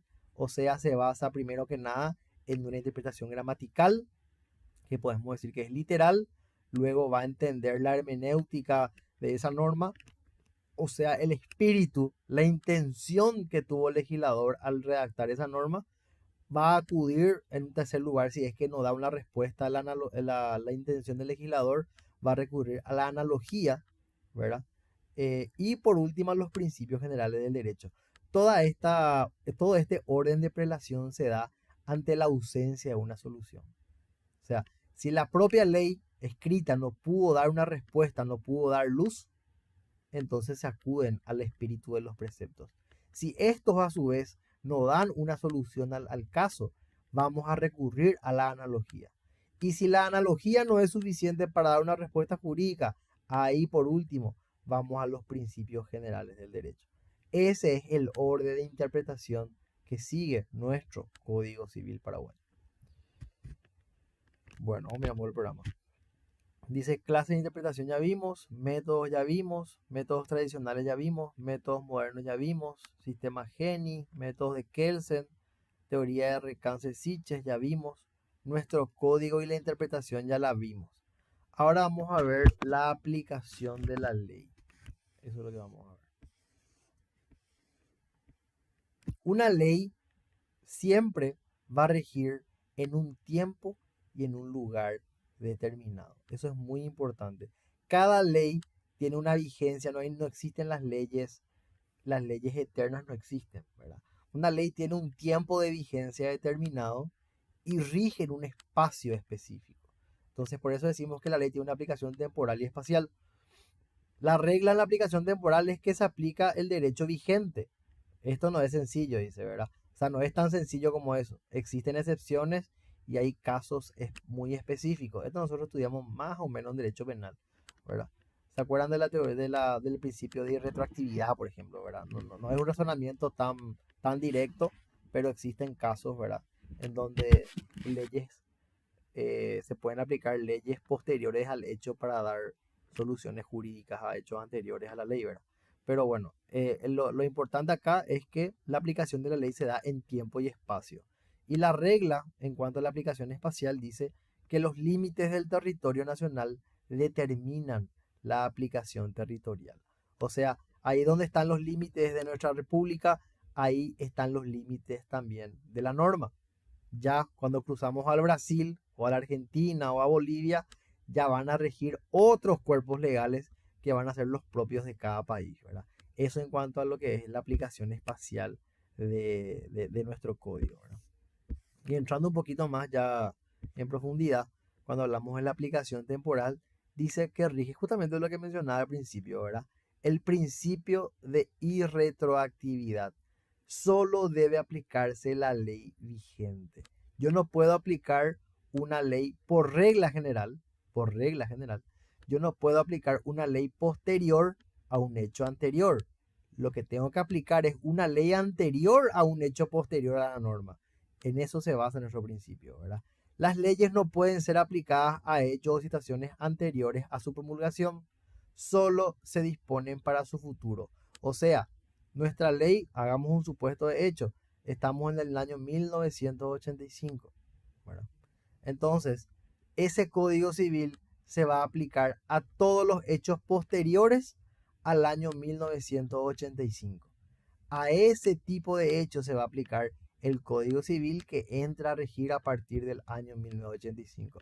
Estoy haciendo un ejemplo. Yo sé que el Código Civil no entró a regir en ese año, pero es un ejemplo a fin de comprender cómo se determina la aplicación temporal del Código Civil, ¿verdad? Y con respecto a eso también la Constitución Nacional dice en su artículo 14, ninguna ley tendrá efecto retroactivo. Esa es la regla. Ninguna ley tendrá efecto retroactivo. Ahora, vamos a la excepción. Salvo que sea más favorable al encausado o condenado. Esto nosotros lo vimos en derecho penal, ¿verdad? Y el artículo 2 del Código Civil coincide con esto, va en línea, porque es parte de un sistema de normas. Dice el artículo 2 del Código Civil. Las leyes disponen para el futuro, no tienen efecto retroactivo, ni pueden alterar los derechos adquiridos. Las leyes nuevas deben ser aplicadas a los hechos anteriores, y acá viene la excepción, solamente cuando priven a las personas de meros derechos en expectativa. ¿Qué son derechos en expectativa? Son derechos que todavía no hemos ejercido, o de facultades que les serán propias y no hubiesen ejercido. las leyes nuevas no pueden invalidar o alterar los hechos cumplidos ni efectos producidos bajo el imperio de las antiguas leyes. Entonces, cuando hablamos de la aplicación temporal del tiempo, perdón, la aplicación temporal de la ley, lo que queremos decir es que siempre, siempre la ley que debe de aplicarse es la ley vigente al momento de ocurrir el hecho. Y siempre esa ley va a ser anterior a el hecho que estamos tratando de regular. Primero viene la ley y después el hecho. Ese es el principio, esa es la regla. La excepción es si esa regla posterior, si esa norma posterior al hecho va a beneficiar eventualmente al causado o condenado, apliquémosla, apliquémosla. O eventualmente las leyes nuevas pueden aplicarse también a hechos anteriores, pero solamente cuando los derechos de las personas sean derechos en expectativa, o sea, sean derechos que las personas no hayan ejercido. En ese caso, eventualmente también se pueden aplicar normas posteriores a hechos anteriores. En eso se basa la regla de la aplicación temporal de la norma. Hasta acá, ¿qué tal? Esta parte se comprendió. Esto es muy importante entender. Sí, señor, perfecto. Bueno. Y acá viene y realmente hay que darle el crédito a la persona que hizo este PPT porque lo hizo muy bien. Dice, pueden ser aplicadas las leyes nuevas a los hechos anteriores en materia no penal. Justamente hace esa salvedad. Y si vamos a guiarnos por la teoría de los derechos adquiridos, existe un sí y un no, ¿verdad? ¿Cuándo no? Cuando se trata de derechos adquiridos o ejercidos. Si yo ya ejercí mi derecho, ya no puedo aplicar yo una ley posterior o una ley nueva a un hecho anterior. En ese caso no. ¿Cuándo sí puedo aplicar una ley posterior a un hecho anterior? Cuando se tratan de meros derechos en expectativa. O sea, aún no ejercí yo ese derecho. Si no lo ejercí, esa ley nueva eventualmente puede aplicarse a un hecho anterior. Eso en cuanto a la teoría de los derechos adquiridos. Ahora, cuando vamos a la teoría de los hechos cumplidos, que no tiene nada que ver con los derechos adquiridos, las leyes nuevas no pueden invalidar o alterar los hechos cumplidos. Si yo celebré un contrato de alquiler con Tania, ¿verdad? Y ese contrato de alquiler se da en el marco de un código civil vigente desde el año 1985. Y eventualmente, un año después de que yo estoy celebrando el contrato o de que celebré el contrato con Tania, se promulga una nueva ley que va a venir a cambiar totalmente o va a darme un beneficio eventualmente a mí o un perjuicio eventualmente a Tania. Esa ley no puede aplicarse. ¿Por qué no puede aplicarse? Porque yo ya celebré el contrato con Tania. Ya hay un hecho cumplido. Entonces, esta ley nueva no tiene ningún tipo de facultad sobre un hecho que ya se cumplió. Por eso dice, las leyes nuevas no pueden invalidar o alterar los hechos cumplidos, ni los efectos producidos bajo el imperio de las antiguas leyes. ¿Verdad? Y el artículo 2814 del Código Civil dice, los juicios que se tramitan en posterioridad a la vigencia del nuevo Código Civil se regirá por este. Acá creo, y me van a ayudar con eso, ¿verdad? Creo que nuestro Código Civil tuvo como un periodo que se promulgó, pero recién estuvo vigente, creo que 2 o no sé cuántos años después de su publicación. No recuerdo exactamente, ¿verdad? Pero creo que fue algo así. Hubo una especie de periodo de transición del código. Fueron 2 años. Creo que nuestro código civil se terminó en el 85, pero entró en vigencia en el 87. Sí, algo así fue, mi rey. Algo así fue. Que sí, creo que fue así. Tenés razón. No entró inmediatamente en vigencia, ¿verdad? Fue vigente recién a partir de 2 años por ahí de su publicación, porque existía toda o sea que es bastante complejo dar vigencia a un cuerpo legal tan importante como un código civil, ¿verdad? Porque hay un periodo, vamos a decir, de una curva de adaptación que tiene que ver en cuanto a los jueces, los abogados, los auxiliares de justicia que tienen que familiarizarse con el nuevo cuerpo legal, ¿verdad? Entonces, hubo o existió ese periodo de adaptación a mediados de los años, de los años 80, ¿verdad? Entonces, en cuanto a esto, que quede muy claro, ¿verdad? Se aplica más o menos lo similar o lo dispuesto en el Código Penal, ¿verdad? Yo no puedo aplicar una norma eventualmente o no puedo hacer uso de una norma si yo ya ejercí un derecho, ¿verdad? Eventualmente establecido en una norma anterior. Ahora, si no ejercí ese derecho, si ese derecho está en expectativa, ¿qué es lo que significa, verdad? Derecho en expectativa es un derecho que aún yo no ejercí. Si yo no ejercí ese derecho dado por la ley anterior, eventualmente, si la ley posterior me beneficia, puedo ejercer ese derecho, pero solamente cuando se traten de derechos en expectativa, o sea, derechos no ejercidos.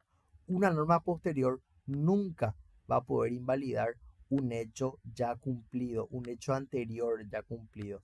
Esa regla tenemos que tenerla muy, muy en cuenta.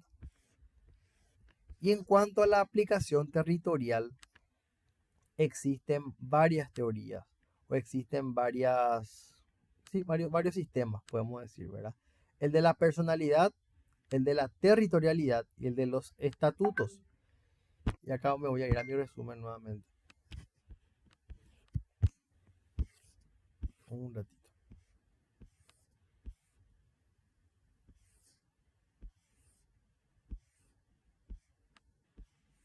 Acá. Son sistemas, ¿verdad? Nosotros habíamos dicho al principio que nuestro Código Civil, en cuanto a su aplicación territorial, está vigente en todo el territorio de la República. O sea, todos aquellos que estemos dentro del territorio paraguayo estamos debajo o estamos regidos, mejor dicho, es mucho más exacto, por el Código Civil paraguayo, ¿verdad? Eso en cuanto a la aplicación territorial de la ley, ¿verdad? Pero a su vez hay sistemas y vamos a ver cada uno de ellos, ¿verdad? Primero que nada está el sistema de la personalidad de la ley. Este sistema, ¿verdad? Y como todo en el derecho fue evolucionando, regía en Roma. Son sistemas antiguos. Y entendía que las leyes de origen de la persona son las que regían donde quería que fuera. Así se explicaba que la lex romana o el ius civile a los ciudadanos, a los extranjeros se les aplicaba el ius pentium, ¿verdad? O sea, voy a explicar un poquitito eso, ¿verdad? ¿Qué pasaba? En el sistema antiguo, valga la aclaración, ¿verdad? En este sistema antiguo de la personalidad de la ley le perseguía a la persona, a donde quiera que esta persona vaya.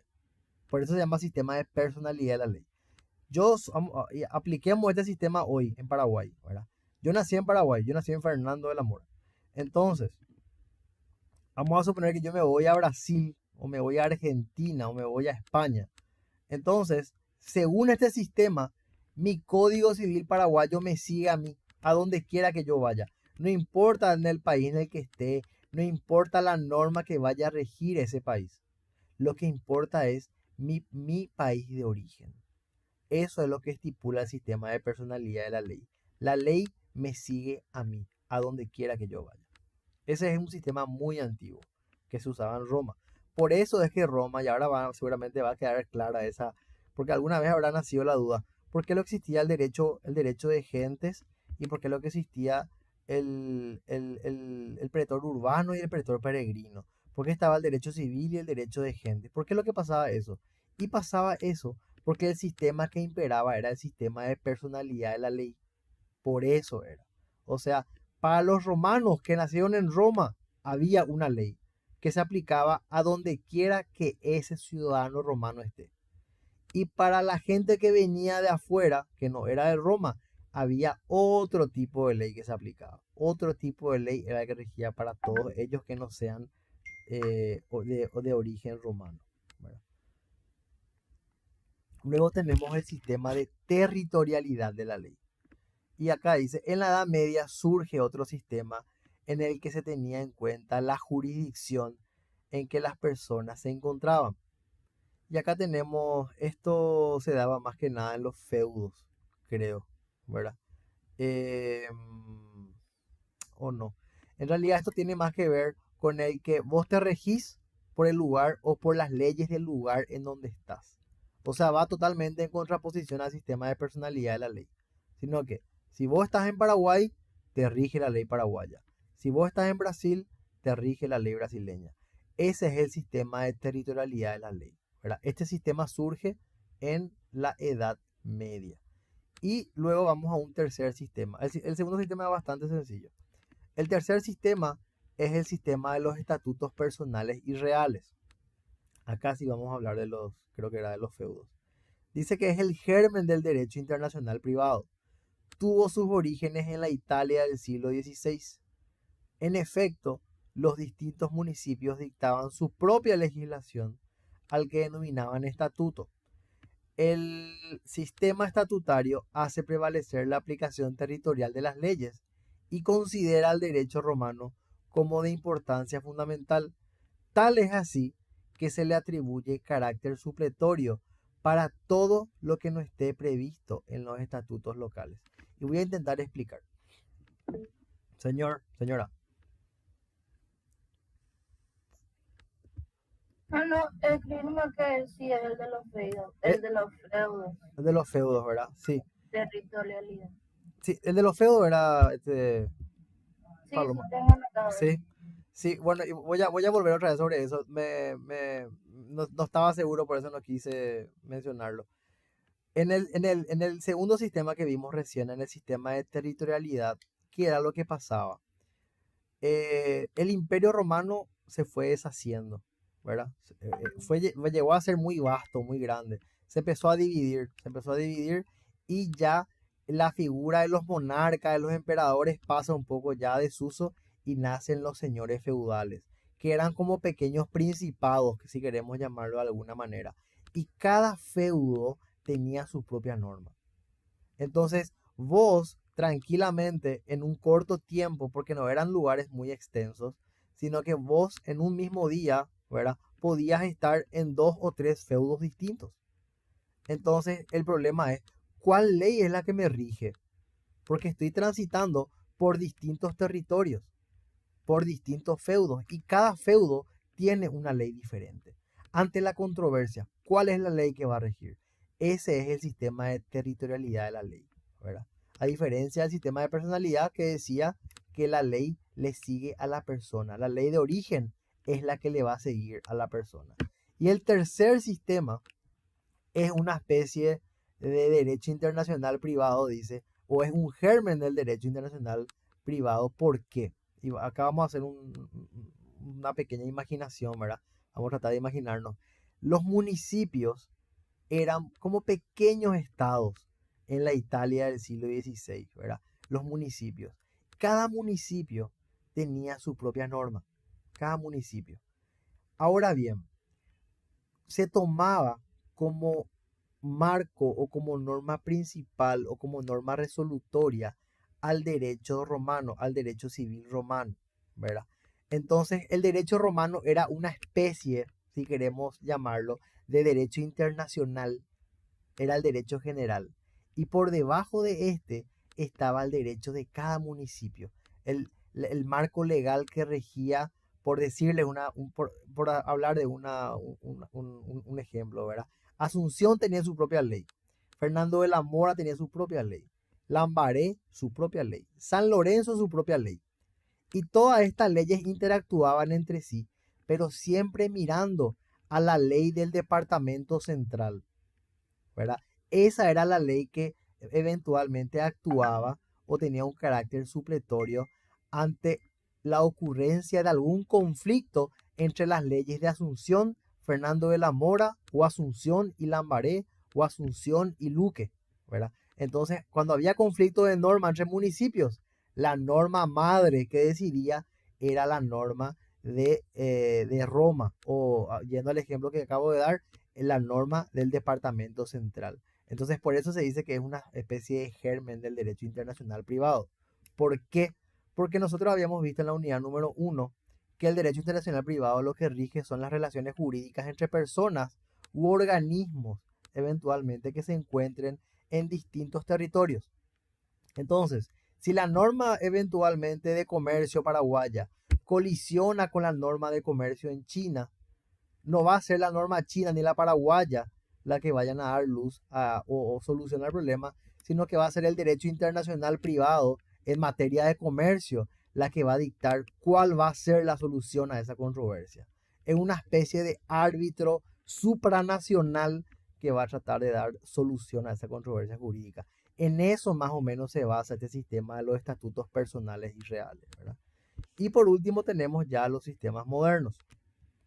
Dice, sistemas de la comunidad de derechos. Savigny propone este sistema según el cual en los conflictos de las leyes ha de aplicarse la que sea más conforme a la naturaleza de cada relación jurídica sin reparar en que el derecho sea nacional o extranjero. O sea, el sistema moderno lo que busca es una norma específica que esté relacionada a la naturaleza de esa relación jurídica en particular y que dé una respuesta. Porque al final ese es el espíritu de la norma, dar una respuesta. Entonces busca eso, ¿verdad? No importa si la norma es de acá o es del extranjero. Vamos a ver que esta norma es la que se relaciona con la naturaleza de esa relación jurídica y apliquemos esa norma para dar una solución a esa controversia. De eso versa, de eso habla los sistemas modernos. Dice, en lo referente a la ley personal o lo que los estatutarios denominaban el estatuto personal, a la existencia de las personas con capacidad, hay dos grandes corrientes, dice, ¿verdad? Primero que nada está el sistema de la nacionalidad dentro de los sistemas modernos, ¿verdad? Que es el sistema de Mancini en Italia. Dice, su fundamento radica en que los conflictos de leyes deben aplicarse siempre la ley de la nacionalidad de la persona, limitada, sin embargo, por el orden público. En los casos en que rige la autonomía de la voluntad, las personas pueden elegir por cuál legislación, ha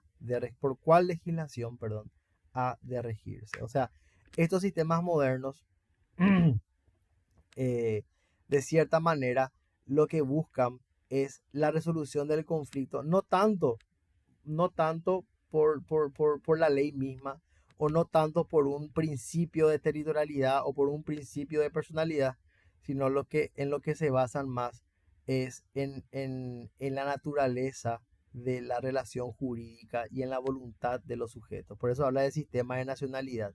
Su fundamento radica en que los conflictos deben, dice, aplicarse siempre a la ley de la nacionalidad de la persona. Pero eso otra vez tiene un límite. Y hay casos en los que la propia voluntad de la persona eventualmente puede definir cuál va a ser la legislación que va a regular a esa relación jurídica. Ese es el sistema de la nacionalidad dentro de los sistemas modernos, el sistema de Mancini. Y después está el sistema del domicilio. Dice, tuvo su desarrollo en países americanos.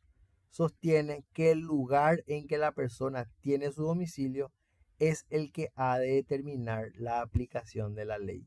O sea, no le importa mucho la nacionalidad de la persona, sino que lo que le importa es en dónde esa persona tiene su domicilio. Vamos a regir la relación jurídica o vamos a aplicar una norma en función al lugar en donde vive esa persona, donde tiene su domicilio. Esa es la segunda subdivisión de este sistema moderno. La primera era el sistema de nacionalidad. Apliquemos la norma del país de donde proviene esta persona, ¿verdad? O eventualmente apliquemos la norma en materia de relaciones jurídicas que estén reguladas por la autonomía de la voluntad, o sea, por contratos de consenso, ¿verdad? Normas a las cuales la propia persona pueda elegir por cuál norma regir esa relación jurídica que va a llevar adelante. Eso en cuanto a los sistemas modernos. Quiero tomar un ratito acá de mi agua porque tengo sed. Un ratito.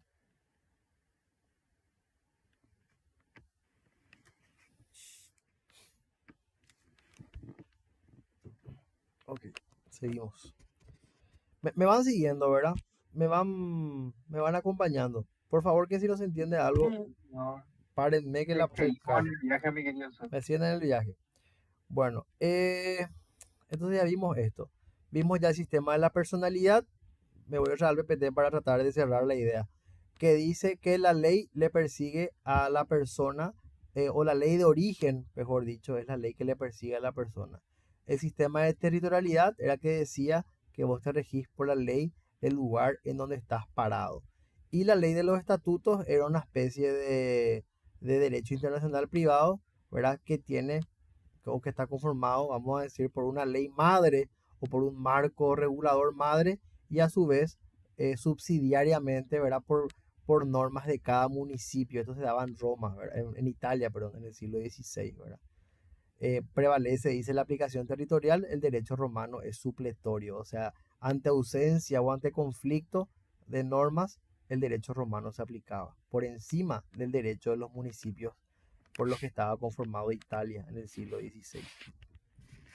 Y los sistemas modernos que ya vimos, ¿verdad? El sistema de comunidad de derecho de Savigny y el de la ley personal, que puede ser por la nacionalidad o por el domicilio de la persona. Ahora vamos a ver las soluciones de nuestro Código Civil. ¿Qué soluciones son las que aplica nuestro Código Civil en cuanto a todos estos sistemas de aplicación de la norma en tiempo y espacio que estamos desarrollando? En cuanto a las leyes territoriales, tenemos aspectos como el orden público, la capacidad o incapacidad de derecho y los efectos de los actos en la República, ¿verdad? Entonces, nuestra ley territorial o nuestro Código Civil eventualmente se va a aplicar a todos estos tipos de hechos, ¿verdad? A los que tengan carácter de orden público, a los que se refieran a la capacidad o incapacidad de derecho de las personas o a los efectos de los actos en la República del Paraguay. En estos casos se aplican las leyes territoriales. O sea, si estamos en Paraguay, se aplica el Código Civil. ¿En qué casos se aplican las leyes extraterritoriales o la aplicación es extraterritorial? Cuando hablamos de la ley del domicilio, de la ley del lugar y cuando hablamos de los casos especiales, ¿verdad? Y acá quiero irme otra vez a mi resumen porque ahí está, creo que un poquito más desarrollado. Dice, normas territoriales, leyes de orden público. Todas las normas de orden público son de aplicación territorial. Servirá el orden público de escollo, o sea, dificultad que se encuentra en algo, a la aplicación a una ley extranjera que la contraríe. O sea, si en Paraguay, ¿verdad? En la República del Paraguay, que está regida por el Código Civil paraguayo, ocurre una controversia jurídica en materia civil, entonces va a ser nuestra propia ley paraguaya, nuestro Código Civil, el que va a regular y dar una respuesta jurídica. No puede venir una ley americana o una ley argentina eventualmente a tratar de solucionar ese tipo de situación, ¿verdad? Eso es en cuanto al orden público, ¿verdad? Y a la aplicación de la norma territorial cuando el hecho tenga que ver con un aspecto de orden público. Las leyes referentes a la capacidad o la incapacidad de derecho también, ¿verdad? Cuando la ley le atribuye o no capacidades a las personas, ¿verdad? En ese momento también se aplica el principio de las normas territoriales. Dice el artículo 11 del Código Civil expresa la capacidad e incapacidad para adquirir derechos, el objeto del acto que haya de cumplirse en la República y los vicios sustanciales de este que pueda contener serán juzgadas para su validez o nulidad por las normas de este código. Eso en cuanto a la aplicación de normas territoriales que hagan referencia a qué cosa, a la capacidad o incapacidad de derecho de las personas. Nosotros habíamos hablado, a ver un poco, si me acuerdo de un ejemplo. No me acuerdo. No me acuerdo. Había un ejemplo que la profesora había hablado en cuanto a la aplicación de normas territoriales, pero ahora mismo no me estoy acordando. Y después dice, estos son casos, lo que estoy relatando ahora, lo que estoy leyendo, son casos en los cuales se aplican las normas territoriales, o sea, las normas que rigen a nuestra república, a nuestro Código Civil. Este tercer caso dice que son las atenientes a los efectos de los actos en la República. Vemos que en el artículo transcripto se refiere también al objeto y a los vicios de los actos jurídicos, regulado en el libro segundo de nuestro código. Puede precisarse que el objeto de los actos jurídicos es la materia del acto que se celebra y debe ser algo que esté en el comercio y que sea lícito y además que no atente contra el orden público. O sea, si yo celebro un acto jurídico dentro de Paraguay, me voy a comprar un zapato del Shopping del Sol o del Multiplaza, ¿verdad? ¿Cuál va a ser ante una controversia o ante un conflicto jurídico? ¿Qué norma va a ser la que va a aplicar? ¿Va a ser la norma o se va a regir por el principio de la territorialidad? Se va a aplicar la norma que rige en ese espacio geográfico, o en este caso, la norma paraguaya, ¿verdad? No puede venir una norma extranjera a regular un acto jurídico realizado dentro de la República de Paraguay. No puede venir una norma extranjera a regular hechos referentes a capacidad o incapacidad de derecho de una persona que está dentro de la República del Paraguay. Eso es lo que dice, o en esos casos son en los que se aplican las normas territoriales a hechos ocurridos dentro de la República del Paraguay. Y por último, dice los vicios. Esto es importante también saber.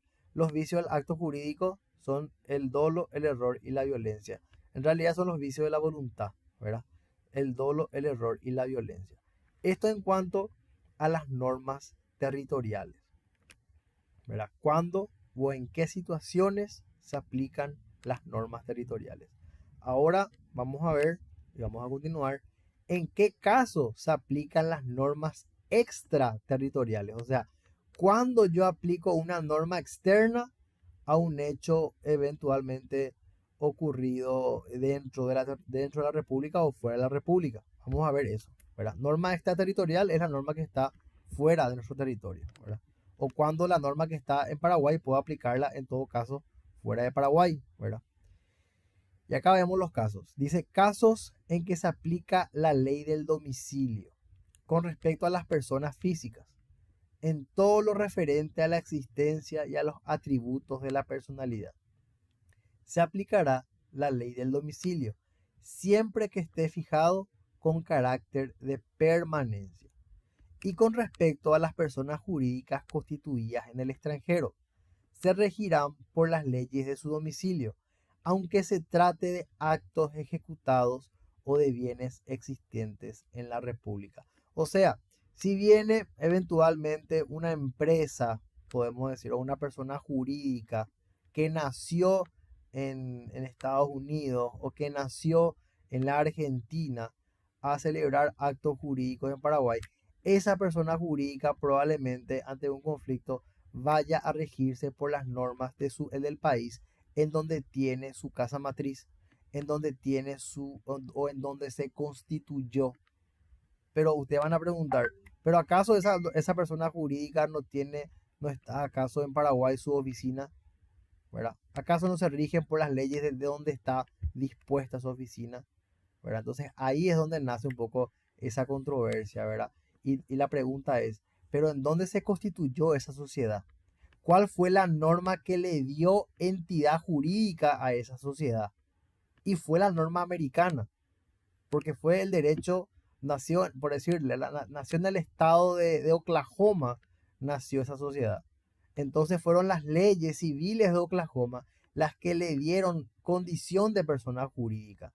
Por lo tanto, van a ser esas normas las que van a regular la relación jurídica que tenga esa persona jurídica. Por más que el acto jurídico que realizó fue externo a Oklahoma, realizó el acto jurídico en Paraguay, en Bolivia, en Argentina, no importa.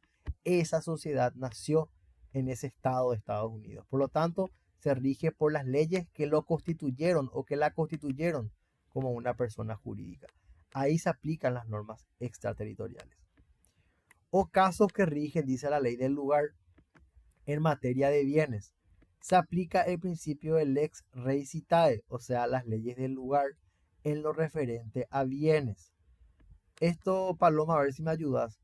Esto creo que se daba, por ejemplo, si se va a dar una sucesión, ¿verdad? Por un bien que está dentro de la República del Paraguay, eventualmente, pero es propiedad de un extranjero o de una persona que reside fuera del país, eventualmente esa sucesión de ese bien se va a dar conforme a las reglas de en qué país está ese bien jurídico, ¿verdad? En qué país está ese inmueble o ese bien mueble, ¿verdad? Creo que en esos casos regía la ley del lugar, ¿verdad? Sí, así mismo, el artículo 25 sería eso. ¿No querés leer, porfa? Dale. La sucesión legítima o testamentaria, el orden de la vocación hereditaria, los derechos de los herederos y la validez intrínseca de las disposiciones del testamento, cualquiera sea la naturaleza de los bienes, se rigen por la ley del último domicilio del causante, pero la transmisión de los bienes situados o existentes en el territorio nacional estará sujeto a las leyes de la República. Exacto. O sea, siempre vamos a tener en cuenta en dónde reside ese bien, dónde está situado para ver qué leyes van a ser las que van a regular. O sea, eso en cuanto a la aplicación de normas extraterritoriales, ¿verdad? Y también hay otros casos, hablamos de derechos de crédito. Dice, el principio es la norma lex solutionis, la ley del lugar de cumplimiento. O sea, se va a aplicar la norma en donde quedó conformada esa obligación jurídica. Eso en cuanto a normas extraterritoriales. Cuando una norma externa eventualmente tiene validez, ¿verdad?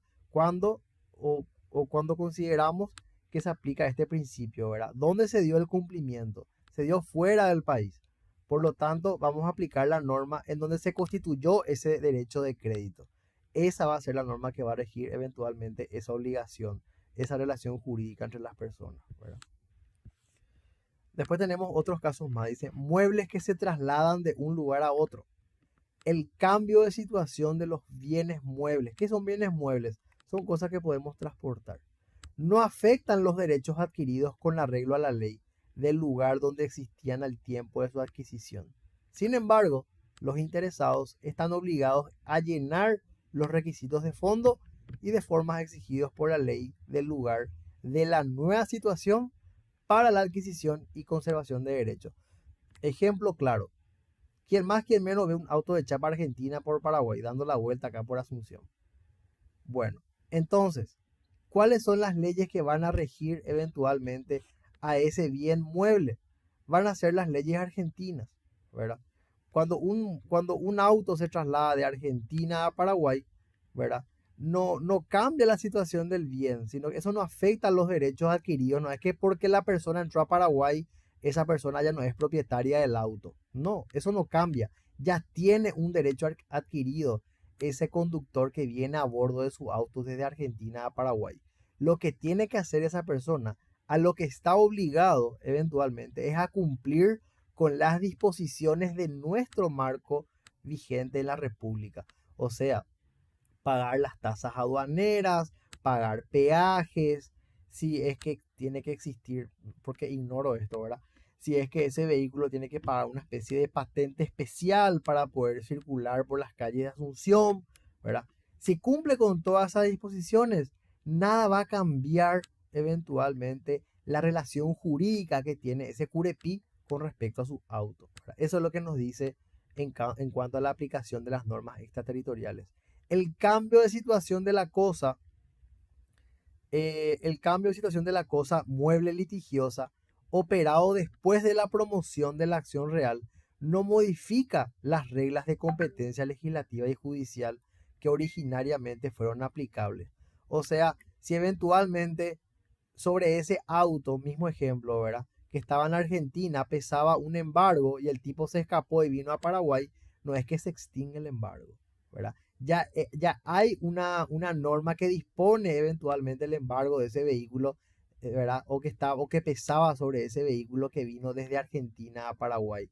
Eso no cambia. La situación jurídica del bien no va a cambiar. Eso en cuanto a los bienes que se trasladan de un lugar a otro, ¿verdad? Y cuando hablamos de los derechos intelectuales y la propiedad industrial, están sometidos a la ley del lugar de su creación, a no ser que la materia esté legislada en la República, ¿verdad? En estos casos, por ejemplo, cuando hablamos de derecho intelectual, creo que nos estamos refiriendo a la autoría de libros, nos estamos refiriendo no Las sé, patentes. las patentes, ahí está, patentes de creación de algún tipo de producto, de algún tipo de materia, de, no sé, de algún artefacto, ¿verdad? Todo este tipo de derechos intelectuales que tiene el creador sobre la cosa creada, ¿verdad? Va a estar sometido a la ley del lugar de su creación. O sea, si yo escribí un libro, una obra jurídica, que alguna vez te voy a escribir, ¿verdad? En Paraguay, entonces esa obra jurídica que yo la escribí va a estar regulada eventualmente por el lugar en donde escribí esa obra jurídica, ¿verdad?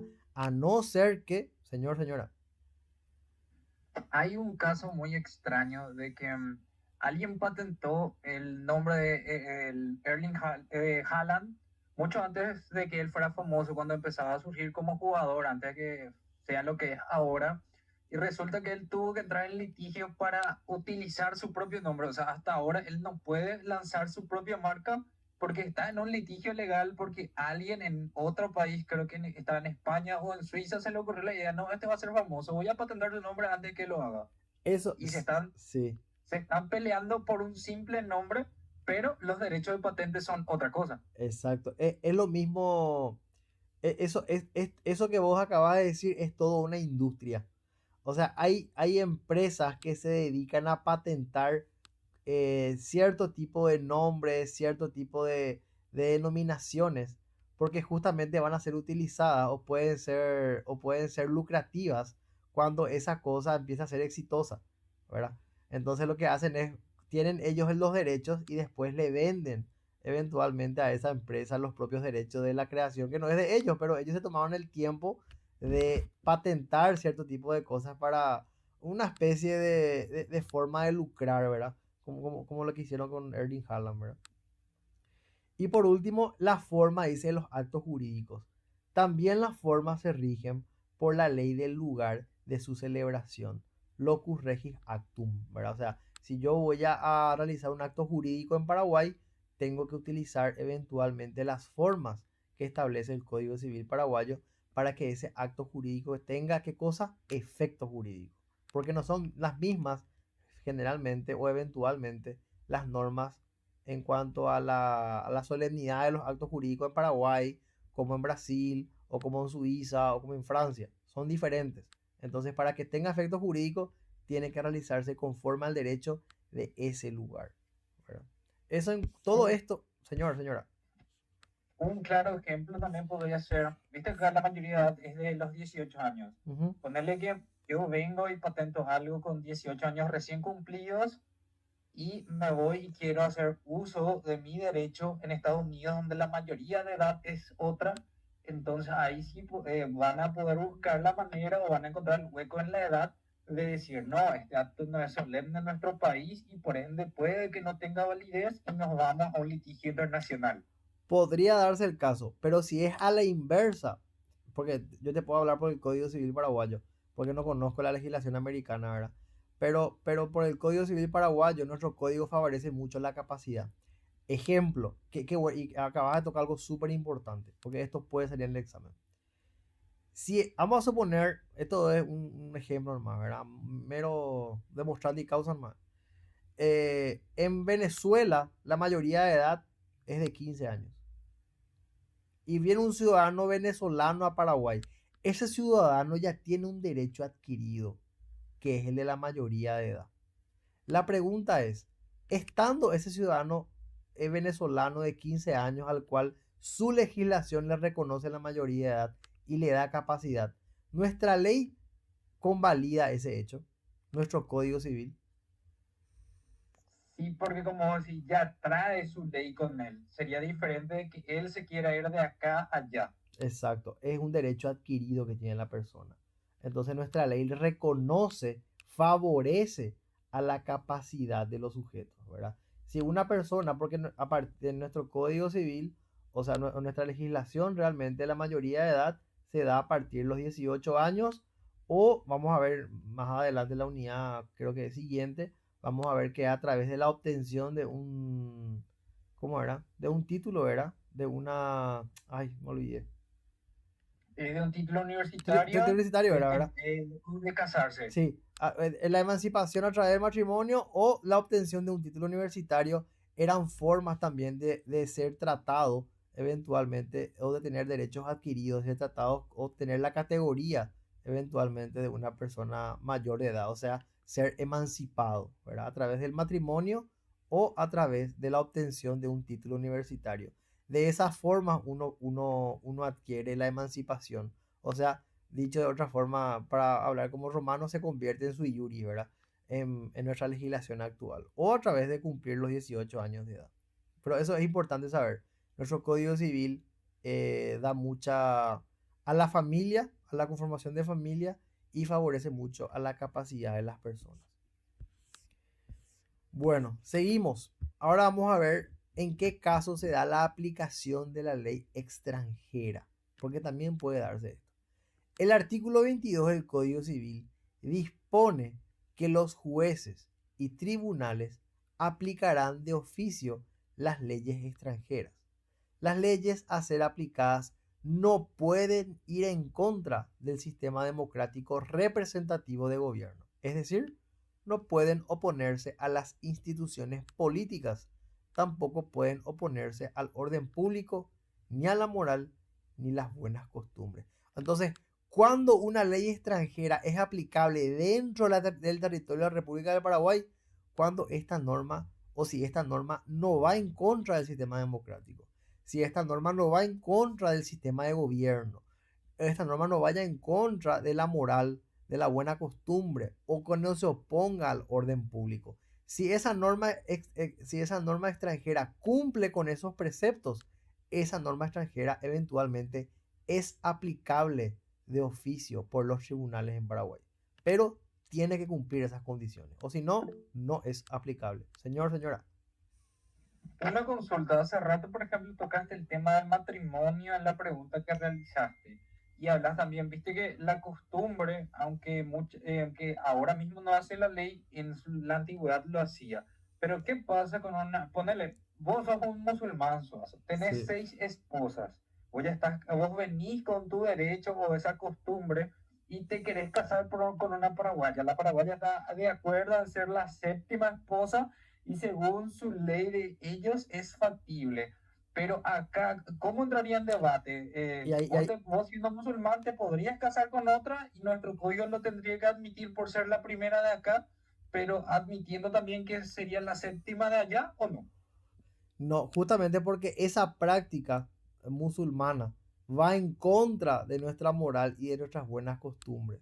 Porque es contraria, esa ley musulmana es contraria a nuestra norma, ¿verdad? Allá, por así decirlo, uno puede tener varias esposas legalmente, ¿verdad? Pero un musulmán no puede venir a ejercer ese derecho acá. No se le va a reconocer ese derecho. ¿Por qué no se le va a reconocer el derecho? Porque si bien es un derecho adquirido, así es como lo decís, es correcto eso, ese derecho contraviene a nuestro derecho. Por lo tanto, no tiene efecto jurídico. Él no puede venir a casarse otra vez acá. Señor, señora. Lo mismo sería, por ejemplo, creo que en Argentina está aprobado el patrimonio con el sexo. Sí, creo que en algunas Bueno, provincias está... ya, bueno, se casa, por ejemplo, una pareja del mismo sexo, viene a Paraguay, viven en Paraguay y quieren divorciarse, por ejemplo.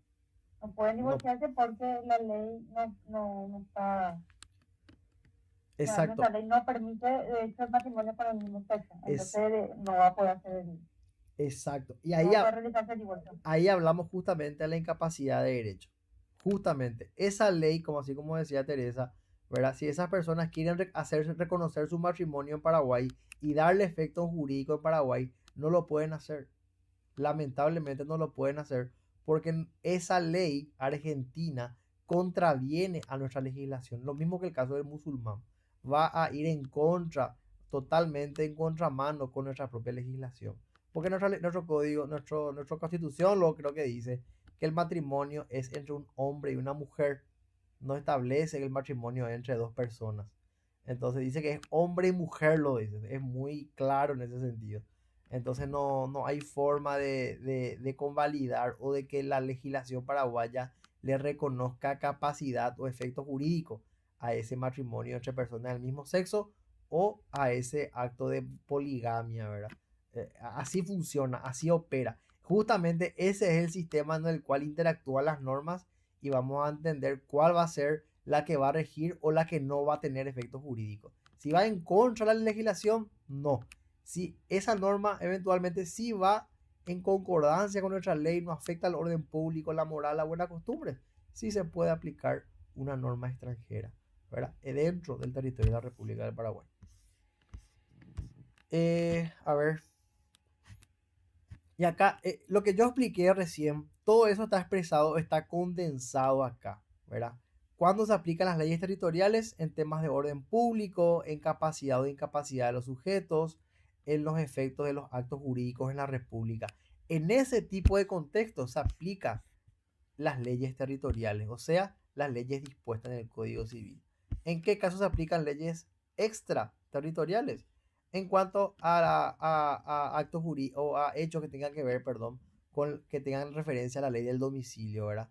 Cuando hablamos de personas físicas, a los atributos o a las capacidades de hecho, que es lo que yo mencioné hace rato. ¿Qué pasa si viene un venezolano al cual su legislación le reconoce la mayoría de edad a partir de los 15 años y esa persona ingresa al territorio paraguayo? ¿Se le reconoce capacidad? La respuesta es que sí, se le reconoce. Esa persona es tratada como un mayor de edad, por ejemplo, ¿verdad? O en cuanto a la ley del lugar, ¿verdad? En materia de bienes, de derechos de créditos, de muebles que se trasladan, ¿verdad? Si yo traigo un auto de Argentina a Paraguay, ¿cuál va a ser la ley que va a regir a ese auto? Va a ser la ley argentina, ¿verdad? Porque ese auto, esa relación jurídica entre el Curepí y su auto, nació en la Argentina. Por lo tanto, los derechos adquiridos que tiene ese Curepí sobre su auto van a ser efectivos en Paraguay. O sea, se va a aplicar la ley del lugar. Lo mismo aplica para derechos intelectuales o para la forma de los actos jurídicos. Lo mismo. Y también tenemos los casos especiales, ¿verdad? Vimos los buques, las aeronaves y el juicio sucesorio. Los buques y aeronaves, si mal no me acuerdo, creo que aplicaban leyes extraterritoriales siempre y cuando tengan la bandera o hayan sido fabricados en las navieras del propio país, ¿verdad? Ahí aplicaba eventualmente la ley de ese país, de donde proviene, a los buques y aeronaves, porque estos medios de transporte pues van circundando el mundo, van recorriendo el mundo, ¿verdad? Entonces, ¿qué ley lo que le aplica a los buques y aeronaves? Y van a aplicarse las leyes eventualmente de donde fueron fabricados o la bandera que tengan eventualmente. Yo era que le hice la pregunta esto a la profesora. ¿Qué pasa, verdad, si nace una criatura en un buque y está en el medio del océano, verdad? ¿De qué nacionalidad es la criatura? Porque no está por dentro de ningún país. Entonces hay que ver dónde fue fabricado el buque, cuál es la procedencia, qué bandera tiene. Entonces, de acuerdo a la bandera que tenga, va a tener la nacionalidad también la persona que nace, ¿verdad? Más o menos esa es la lógica que sigue el concepto de las leyes extraterritoriales. Y con eso, señoras y señores, terminamos la unidad número 4. No sé si están con pilas para seguir con la unidad número 3, perdón. No sé si están con pilas para seguir la unidad número 4 o quieren que mañana directamente hagamos la 4, la 5 y la 6. Depende de tu tiempo nomás, mi querido Suazo. Y podemos hacer. Piensa igual. Podemos hacer. Yo pensé que íbamos a tardar más. Pero podemos meterle. Vamos a meterle. Si es que están con ganas. Vamos a Dale, meterle genial, gracias. la lección número 4. Vamos a ver un poco el programa. Es cortito, ¿verdad? Acá salimos un poco de la interpretación de la norma. Salimos un poco de la aplicación de la norma, ¿verdad? Y les reitero, si tienen dudas, pregúntenos, por favor. Estamos para aclarar. Y ahora vamos a entrar un poco en las personas. Ahora sí entramos en lo que da gusto, creo que entramos en materia civil, ¿verdad? Vamos a hablar un poco de las personas, ¿verdad? Y vamos a hablar de la etimología, vamos a hablar de los conceptos principales, ¿verdad? Vamos a ir un poquito hacia ahí. Dice persona, ¿verdad? Suazo, Señor, perdón, ¿cómo no? Te escucho. ¿podrías dividir la grabación? Sí, tenés razón, Hugo. Qué suerte que me te acordás. Gracias. ¿Verdad que